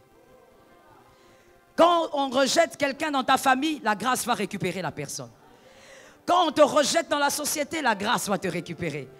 La grâce est comme un gardien en train d'attendre que tu viennes vers lui ou vers elle pour qu'elle te récupère. La grâce ressemble à un gardien. La grâce n'a pas peur du ballon qu'on renvoie. La grâce attend le ballon. Tout gardien intelligent, quand il est là, à son poste, il attend que le ballon arrive. Il ne va pas se dire, non, le ballon ne va pas arriver chez moi. Il attend le ballon. La grâce ressemble à ce gardien. Quand les hommes te lâchent, la grâce récupère. Et quand la grâce récupère, c'est la vie qui change. La grâce te façonne à son goût. Que quelqu'un me dise à son goût. La grâce te façonne comme elle veut. Et la manière dont elle va te façonner, le monde va acclamer. Ça tombe sur toi.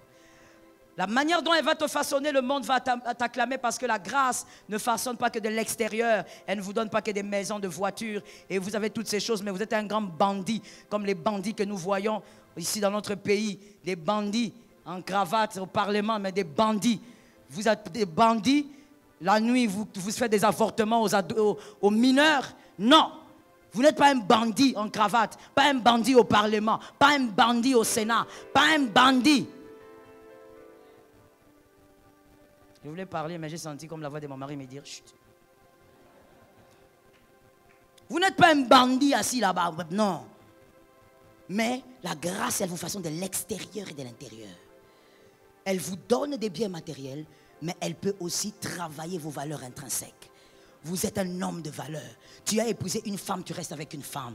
Tu prends tes yeux là, quand ça se promène, et puis tu dis, tout ça c'est beau, mais tout ça ce sont des chevaux et des renards. Ça c'est ma femme. Les hommes n'ont pas dit amen. Les hommes n'ont pas dit amen. J'ai localisé, les hommes n'ont pas dit amen. Je t'attraperai, frère. Frère, je t'attraperai. Tu es là comme ça en route, au lieu de regarder devant. Non. Tu suis quoi, mon frère? Tu regardes quoi? Il faut dire comme le pasteur Jacques Verneau disait, les femmes ressemblent aux belles fleurs. Il y a plusieurs jolies fleurs, mais la mienne est la plus belle. C'est ce que le pasteur Jacques Verneau disait. Mais toi, ce sont des... Comme je dis ça, fleurs là, c'est fini? Toi, tu vas entrer dans les jardins des fleurs là, et tu vas cueillir toutes les fleurs là. Tu mets dans le pot. Tu dis, ah, comme ce sont des fleurs, maman, je vais les cueillir une à une. Il y avait un homme, un monsieur là, très aventurier qui me disait, il dit, maman, moi j'ai compassion. C'était un homme marié, hein. Il dit, quand moi j'approche une femme, elle me dit qu'elle est célibataire, maman, j'ai pitié. J'ai envie de la consoler. Non, pour de vrai. Et c'est pour de vrai qu'il vivait comme ça. Il consolait vraiment les femmes en consolation. Et je vous dis, hein, pour de vrai, il console, vraiment console. Jusqu'à la dernière énergie, console. Moi, je dis, mon frère, tu as un problème? Il ne faut pas faire les choses comme ça. Il dit, ah non, maman, moi j'ai pitié. Moi, je dis la vérité, maman. Moi, ce n'est pas les péchés. Je dis, c'est pas les péchés. Non, non, maman, moi, ce ne sont pas les pulsions. Moi, vraiment, c'est la pitié. Quand je vois une jolie femme, et puis elle est là à l'arrêt, je dis, oh. Et grave, grave encore, quand elle est mariée, je dis, ah, quel mari peut laisser une si belle femme prendre les taxis? Aventurier, qui Mobutu est là, tié. Quel homme peut laisser une si belle femme prendre les taxis? Venez, maman, venez. Attention avec les hommes là qui appellent maman. Je ferme la parenthèse. Ces gens-là, ce sont des charmeurs. Il faut faire attention. Là où le monde te rejette, la grâce te récupère. Ma prière et ma prophétie pour toi est que la grâce te récupère. Qu'elle te façonne de l'extérieur, mais de l'intérieur aussi. Que tu sois un homme de valeur, une femme de valeur. Et que Dieu, par sa grâce, t'arrose aussi matériellement. Qu'il en soit ainsi, au nom de Jésus. Amen. Praise the Lord. Nous acclamons le Seigneur. Nous acclamons le Roi. Nous acclamons le secours éternel. Nous acclamons celui qui ne change pas. Ramakoyabostai. Alléluia. Tu es bien debout? Nous commençons directement par les rituels. Toi, tu étais au marathon. Aujourd'hui, c'est notre dernier jour de marathon. On a demandé d'amener une bouteille d'huile pour la famille. C'est cette bouteille que vous allez utiliser pour votre traversée. l'année nouvelle, comme on l'en va enseigner pendant le marathon, le mystère d'une huile consacrée, les pouvoirs d'une huile consacrée. Vous l'avez tenu? Vous pouvez lever s'il vous plaît. Ça représente votre famille, ça représente votre maison. Vous allez l'utiliser sur vos enfants si vous en avez. Vous allez l'utiliser chaque soir, vous qui êtes couple. Priez ensemble, tenez-vous la main en mettant un peu d'huile sur vous, sur les mains ou sur la tête. Vous allez le faire jusqu'à ce que nous entrions dans l'année nouvelle. C'est-à-dire jusqu'au 1er janvier. Tu dois te oindre ta maison. Tu as un bureau, va au bureau, prends-en un peu, oins ta chaise. Fais seulement ça. Tu verras ce qui va arriver. Tu as une boutique, tu as une entreprise, oins seulement un objet de cet endroit-là. Et tu verras les mystères de la puissance de Dieu. Je déclare au nom de Jésus et par la puissance du Saint-Esprit, ceci n'est plus une huile ordinaire, mais le pouvoir du Christ qui passe. L'autorité du Christ y entre. La puissance du Christ y entre. À partir d'aujourd'hui, celui qui va se oindre avec cette huile, rempli de foi, vivra des portes ouvertes, vivra les mystères du Seigneur, vivra le joug que c'est brisé, vivra la main des dieux déverser la grâce, vivra l'abondance par le nom de Jésus, vivra le changement dans sa maison, vivra même le changement financier au nom de Jésus. Je prophétise que celui qui va utiliser cette huile avec foi verra la protection des dieux opérer, la protection des dieux agir, verra la main des dieux imposer la volonté de Dieu, verra le changement au travail, aux études, en famille. Vous verrez le changement. La main des dieux va imposer son autorité. Les jougs des sorciers vont tomber. Les jougs des magiciens vont tomber. Les jougs des occultistes vont tomber. L'onction brise le joug. Je disais l'onction brise le joug. L'onction brise le joug. L'onction brise le joug. Que ce joug soit brisé par l'onction. La sainteté du Christ pénètre cette huile. Le diable ne peut toucher ce qui est consacré. Le diable ne peut toucher ce qui est saint. Je prophétise que l'onction de Dieu opère avec autorité sur toute personne qui va croire et qui va se oindre. Durant cette année, pendant que tu seras en train de te oindre, que les cieux restent ouverts et que Dieu ne te laisse pas entrer dans la nouvelle année sans ta part. Je veux le dire mieux pour les hommes spirituels. Que Dieu ne te laisse pas entrer dans la nouvelle année sans tes parts. Prends tout ce qui t'appartient. Que ça soit terrestre, que ça soit céleste. Prends tout ce qui t'appartient. Si ce qui est à toi repose dans certains bureaux, que cela te localise après ce service d'onction. Que cela te cherche après ce service d'onction. Que la journée du lundi commence avec des appels importants par l'onction.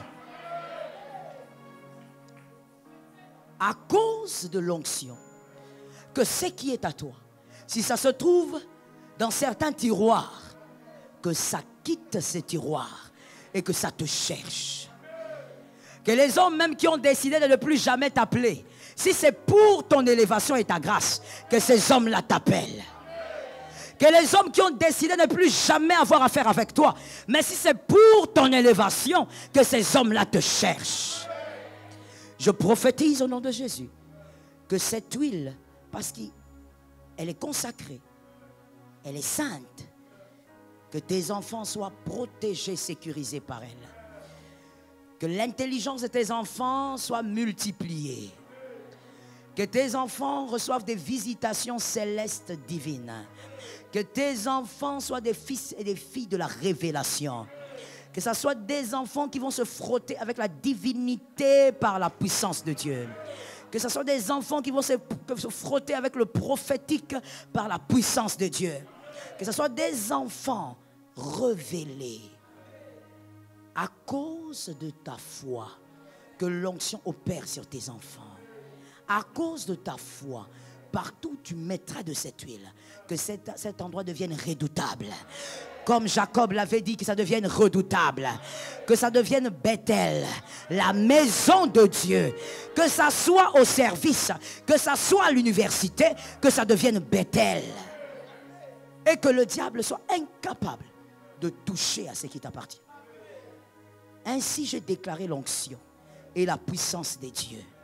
Que cette huile, par l'autorité du Saint-Esprit, l'année prochaine, te permette de saisir les récoltes de tes semences, mais aussi des récoltes des semences que tu n'as pas placées.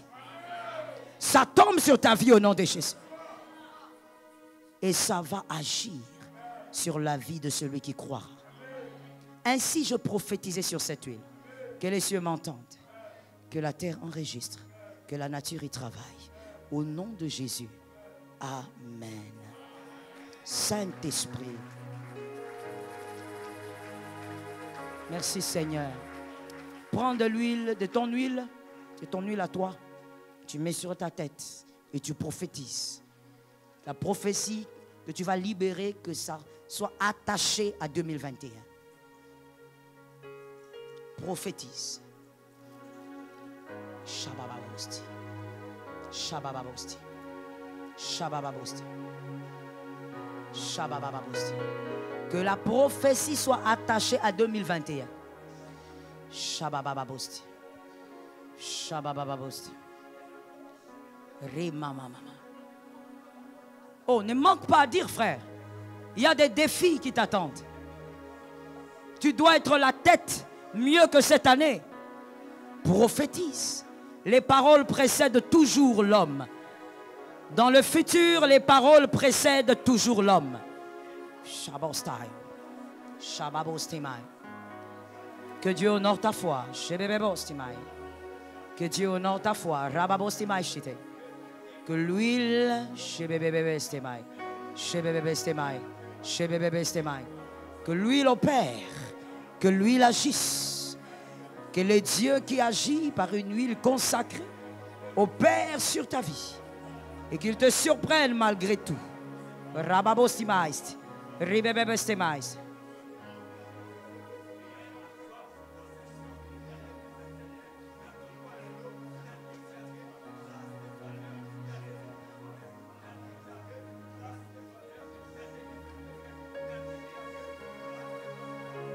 Shababostai. Shabababostai. Shabababostai. Shebebebostai. Prophétise sur l'année 2021. Merci Saint-Esprit pour la grâce. Shebebebostai. Shebebebostai. Kimamabostai. Que ça se fasse. Que l'huile agisse. Que l'huile opère. Que l'huile shebostimaistimaist, shibestimistimaist, kemostai, kumostimais, ribostimai, Saint-Esprit.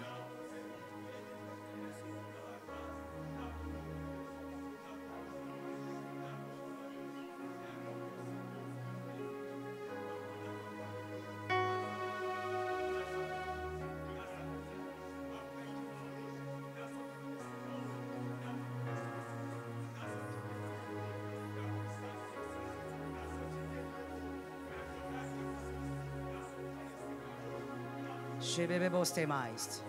Shebebebostemai. Shebebebostemai. Shebebebostemai. Ribebebostemai. Merci Saint-Esprit. Mon frère, prenez un peu d'huile, s'il vous plaît. Mettez maintenant sur vos mains. Déclarez la bénédiction et la protection de vos finances. Bénédiction financière, protection de vos finances. La différence d'un enfant avec un adulte, c'est qu'un enfant est inconscient. Un adulte est conscient. Il respecte sa vie, il connaît sa vie. Commence à prophétiser. Shebebebebebe. Shebebebebebe. Shebebebebebe. Shebebes. Shebebebebes. Bénédiction financière.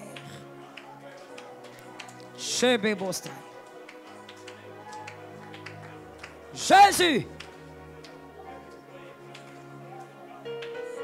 ne limite pas ta foi. Ne sois pas monotone. Profite de l'onction pour parler. Exprime-toi, il est le consommateur de la foi. L'homme va juger ta foi, mais Dieu va consommer ta foi. Il est le consommateur de la foi.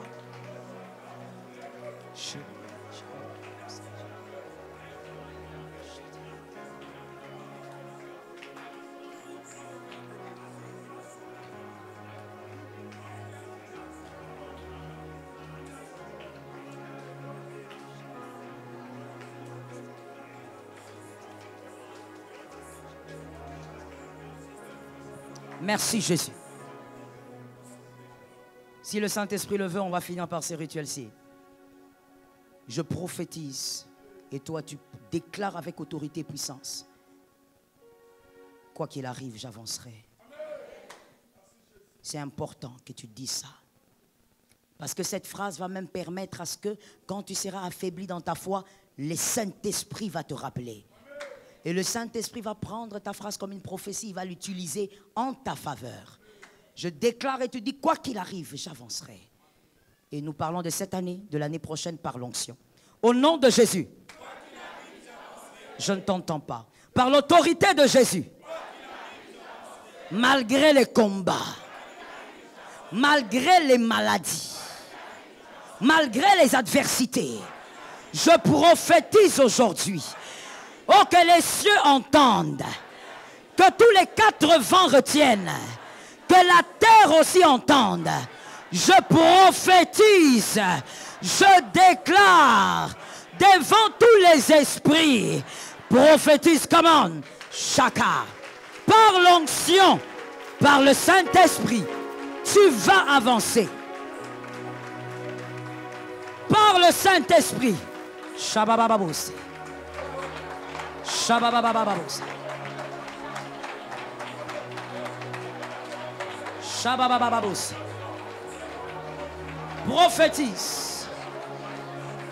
Yamamamabos. Par la grâce. Par la grâce. Par la grâce. Et par l'onction. Avance. Avance.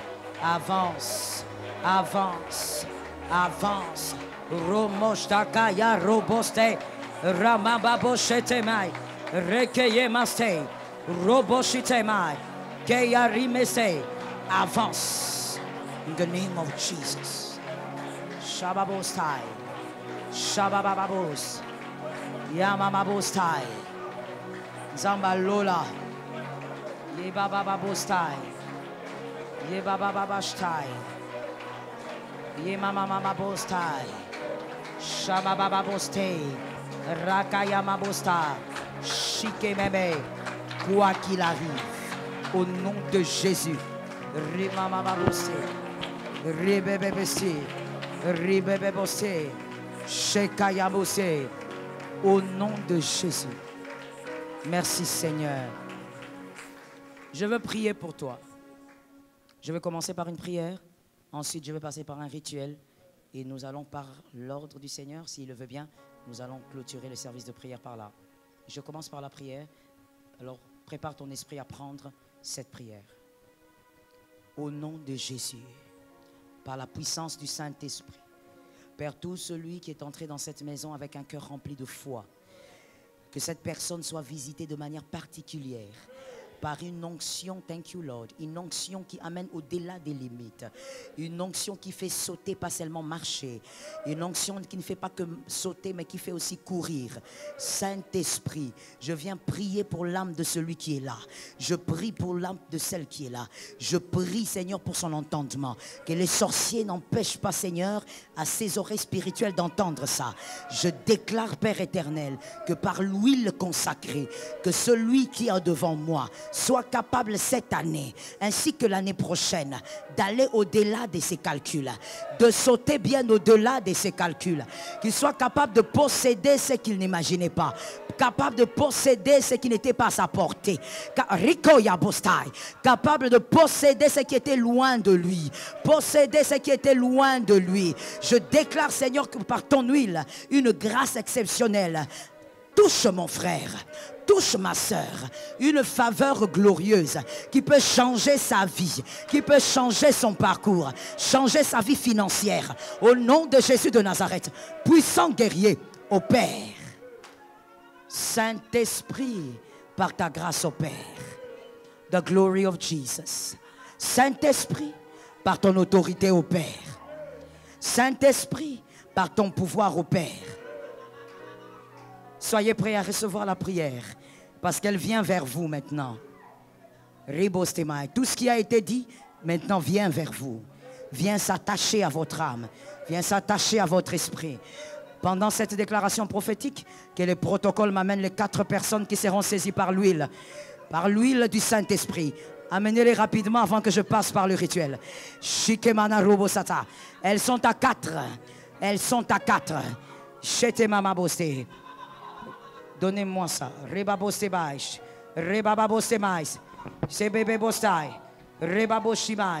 Au nom de Jésus. Soyez un peu rapides, s'il vous plaît. Restez concentrés dans votre prière. La prière que je déclarais vient vers vous. Laissez le temps à la prière de faire un travail dans votre âme. Et restez concentrés sur vous-même. Que le bruit ne vous dérange pas. Amenez vite ces personnes-là. L'huile de Jésus. L'huile de Jésus. L'huile de Jésus. Tel je vais essuyer vos larmes. Les larmes ne couleront plus d'une manière exagérée et continuelle l'année prochaine. Shimebebosai, Shikemebosai, Kimebebosai, Shibebebosai. Jésus, Shitemebebosai. Saint-Esprit, tenez bien, Shitebebebosai. Amenez la 4e, amenez la 4e. Rimamamase Shite, Rimamamamosa. Reste dans ta prière, que rien ne te distrait. Reste dans ta prière. L'huile de Jésus. L'huile de Jésus. L'huile de Jésus. Saint-Esprit, essuie les larmes de ces femmes. Une fois pour toutes. Une fois pour toutes. Merci Jésus. Mettez-les de côté. Mettez-les de côté. Je passe au rituel. Même si tu ne me vois pas, ce n'est pas le problème. Entends seulement ma voix. Et maintenant, pour le rituel, mets ta main quelque part. Il ne faut pas lever les mains. Il faut être un homme révélé selon la parole prophétique. Quand on est dans les rituels, on ne lève pas les mains. On met les mains quelque part pour que ce qu'on fait entre dans votre destinée. Shekayo Mostai. Amenez-moi 3 chaises. Ribostemai. Shikayabost. Je prophétise au nom de Jésus. Et ce rituel est pour cette année et l'année prochaine. Car cette année est encore longue. Et l'année n'est pas encore terminée. Et Dieu est capable de faire des choses redoutables. Dieu est capable de faire des choses puissantes. L'année n'est pas encore achevée. Je prophétise. Et par ces rituels, j'introduis cet effet dans ta destinée. J'introduis cet effet dans ton futur. Que ce soit de cette année, de l'année prochaine. Je prophétise. Tu posséderas la première chaise. Tu posséderas la première gloire. La première gloire de cette année, de l'année prochaine, tu la posséderas. Tu ne finiras pas cette année sans posséder cette gloire. Avant le 31, que le téléphone sonne. Avant le 31, que des choses se fassent. Avant le 31, que des réunions se fassent dans certains bureaux et que tu sois favorisé. Je dis au nom de Jésus, tu possèdes la première chaise. Au nom de Jésus, tu passeras vers la deuxième, sans maladie, sans empoisonnement, sans combat. Même si on te combat, tu vaincras. Tu arriveras à la deuxième, tu la posséderas. Je parle à quelqu'un. Les paroles ne sont pas en l'air. Je prophétise sur quelqu'un. Tu arriveras à la deuxième, tu la saisiras, tu la prendras. Tu vas jouir de cela. Au nom de Jésus-Christ, ceux qui te combattront seront déjà tombés. Ceux qui te combattront seront déjà à terre. Ceux qui te combattront se retrouveront à terre. Au nom de Jésus, tu passeras vers la troisième gloire. Quand tu vas au troisième, il y aura des combats, mais l'Éternel sera avec toi. Il y aura des problèmes, la grâce te gardera. Il y aura le rejet, ta grâce te récupérera. Il y aura l'abandon, la grâce te récupérera. Tu arriveras à la troisième gloire, la troisième stabilité. L'année prochaine, cette troisième va te faire décoller. Cette troisième va te faire monter. Cette troisième, ça sera le grand départ pour toi. Saint-Esprit, cette troisième, ça sera le grand départ pour ta destinée. Le grand départ pour ton avenir. Rabo Shekaya Babo, Yimastai. Je déclare au nom de Jésus, pendant que je veux maintenant m'asseoir sur la troisième gloire, toute personne qui est combattue dans sa famille pour ne pas posséder les gloires, les faveurs et l'épanouissement, toutes ces personnes seront libérées maintenant, délivrées maintenant. Le joug sera brisé. Si quelqu'un est touché physiquement, que ce soit le travail des protocoles, toi ne t'occupe pas de ça. Je m'assieds sur cette gloire. Et je dis cette troisième gloire-là, elle est à toi. Tu vas t'y mettre. Ça va être ta stabilité. Je me lève contre les combats de famille, les combats sorcellériques, les combats diaboliques. Tel je me suis assise, tu vas t'asseoir. Tel je me suis assise, tu vas te mettre. Tel je suis stable, tu vas être stable. Tel la chaise est stable, ta stabilité sera réelle. Au nom de Jésus, 2020, année de stabilité. 2020, année de grande récolte. Je prophétise au nom de Jésus. Tu possèdes ta part. Cette gloire est à toi. Personne ne va te l'arracher. Personne ne va te la prendre. Thank you, Lord. Il y a 3 personnes ici. Il y a évidemment au-delà de 3. Mais moi, Dieu me montre les chiffres 3. Ils vont sentir le feu au niveau des pieds. Elles sont à 3. Thank you, Jesus. Thank you for the mercy. Thank you for the grace. Voici l'interprétation. L'Éternel va permettre que par leur prière, par leur consécration, que plusieurs membres de leur famille fassent le monde. Que plusieurs membres de leur famille aillent dans le monde entier. Shekabostai. Il y aura un épanouissement général. Rebabostemaist. Au niveau de la famille. Une bénédiction commune. Saint-Esprit. Qu'il en soit ainsi par ta grâce.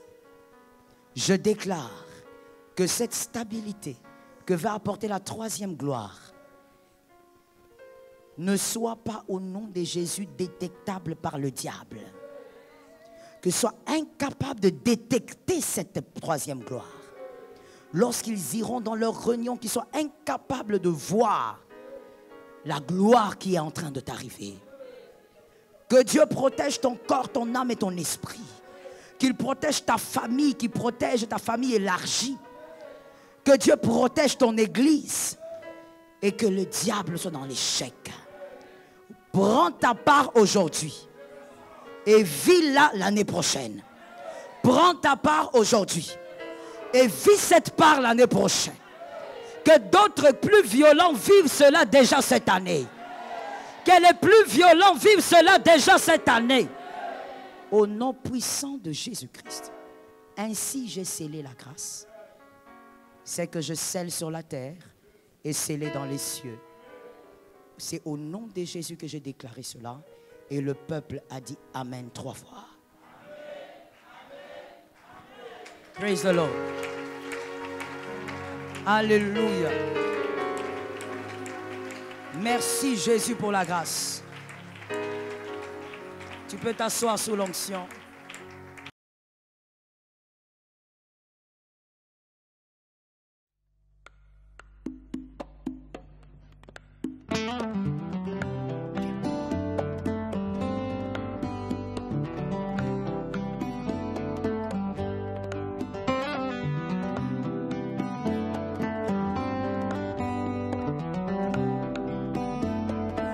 na pusani liboso na yo ekimelo na ngai Yesu Kristo mobateli na ngai se yo masia natie motema sepai na yo natomboli maboko kongumba mela yo ekimelo na ngai Yesu mobateli na ngai ekimelo na ngai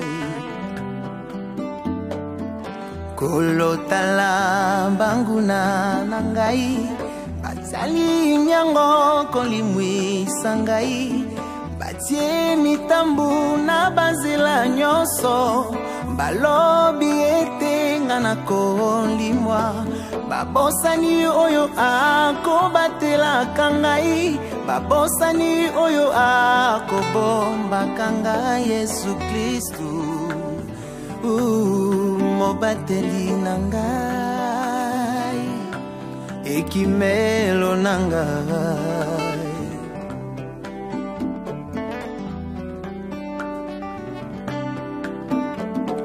nakumisi yo na ngumba melio mobateli na ngai akolalaka te mokengeli na ngai akonimbaka te nani akobotolanga na maboko na yo bomoi na ngai esimbami na yo ebombamelo na ngai Yesu mobateli na ngai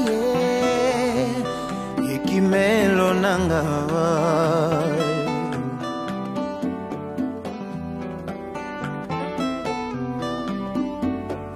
nakumisi yo na ngumba melio mobateli na ngai akolalaka te mokengeli na ngai akolingaka te nani akobotolanga na maboko na yo bomoi na ngai esimbami na yo ebombamelo na ngai Yesu ekimelo na ngai mobateli na ngai ekimelo na ngai mobateli na ngai molobeli na ngai molongisi na ngai yonde papa na ngai nazana papa mosusu te Yesu na ngai yonde papa na ngai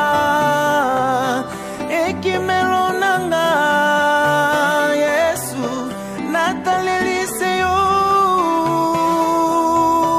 yaya na ngai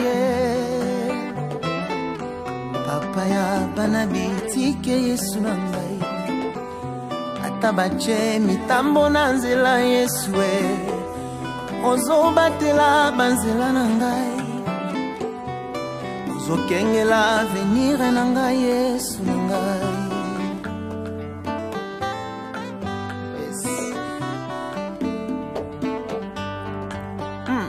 pomobimba na ngai ezangolu oza nyonso na ngai Jésus pomobimba na ngai ezangolu oza pomobimba na ngai ezangolu oza nyonso na ngai Yesu pomobimba na ngai ezangolu oza nyonso na ngai papa na ngai pomobimba na ngai ezangolu oza nyonso na ngai mobimba na ngai ezangolu na Jésus. Si je vis encore sur cette terre, et pour la grâce et faveur dans la vie. Alors je suis reconnaissant, Seigneur. Merci pour ta grâce.